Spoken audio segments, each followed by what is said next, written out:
திருக்குறள் பொருட்பால் அங்கவியல் அதிகாரம் 74 நாடு.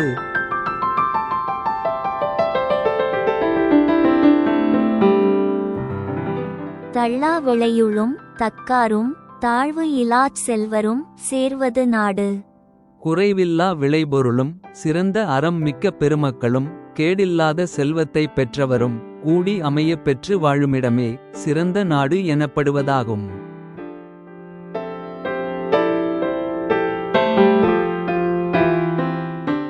பெரும்பொருளால் பெட்டக்கதாகி அரும் கேட்டால் ஆற்ற விளைவது நாடு.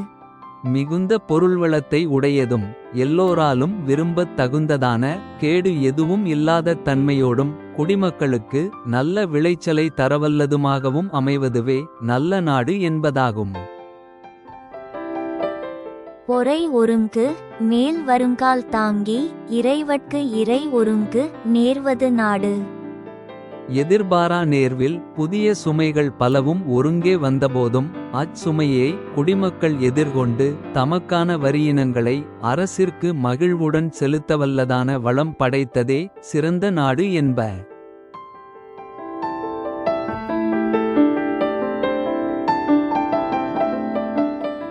உருப்பசியும் ஓவா பிணியும் செருப்பகையும் சேராது இயல்வது நாடு. மக்களிடம் மிகுந்த பசியும் தீராத நோயும் புறத்தே நின்று ஊடுருவி அழிவு தரவல்லதான பகைமையும் இல்லாமல் இனியவாக இயங்குவதே சிறந்த நாடு என புகழப்படும். பல்குழுவும் பாழ்ச்செய்யும் உட்பகையும் வேந்தலைக்கும் கொல்குறும்பும் இல்லது நாடு.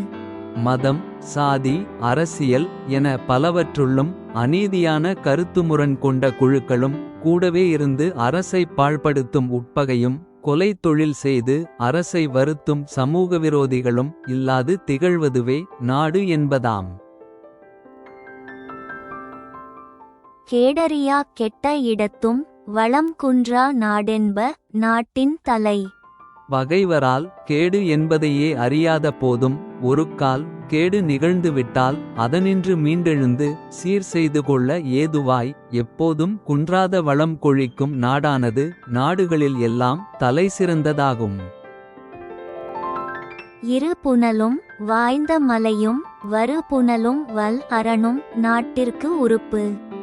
ஆற்றின் வழியேயும் ஊற்றின் வழியேயும் கிடைக்கும் இருவகை நீர் வளமும் நீண்டு நெடிதமைந்த மலைத் தொடர்கள் காலந்தவராமற் பொழிந்து நீர்வளம் தரும் மழை வலிமை மிக்கதான கோட்டை ஆகியன ஒரு நாட்டிற்கு இன்றியமையா உறுப்புகளாவன. பிணி இன்மை செல்வம் விளைவு இன்பம் ஈமம் அணி என்ப நாட்டிற்கு இவ் ஐந்து. மக்கள் யாவருக்கும் நோயற்ற வாழ்வு குறைவில்லாத செல்வம் வளமை மிக்கதான விளைச்சல் மக்களின் மகிழ்ச்சி மிக்கதான வாழ்வு கட்டுக்கோப்பு மிகுந்த காவல் பாதுகாப்பு ஆகிய ஐந்தும் ஒரு நாட்டிற்கு அழகு எனக் கூறப்படும். நாடு என்ப நாடா வளத்தன நாடு அல்ல நாட வளம் தரு நாடு. முயற்சியும் தேடலும் இல்லாமலேயே மக்களுக்கான வளம் கொண்டு வளர்ந்து செழிக்கும் நாடே நாடு என்பதாகும். வருந்தி தேடி வளத்தினை தரும் நிலையில் உள்ள நாடானது சிறந்த நாடு என்பதாகா. ஆங்கு அமைவு ஏதிய கண்ணும் பயம் இன்றே வேந்து அமைவு இல்லாத நாடு. நாட்டில் ஒழுங்கமைந்த எல்லா நன்மைகளும் வளங்களும் வாய்க்கப் பெற்றிருந்தும் குடிமக்கள்வால் நல்ல அன்பும் சிறந்த பண்பும் இல்லாமல் ஓர் அரசு அமைந்து விட்டது எனின் அதனால் எந்த பயனும் இல்லை.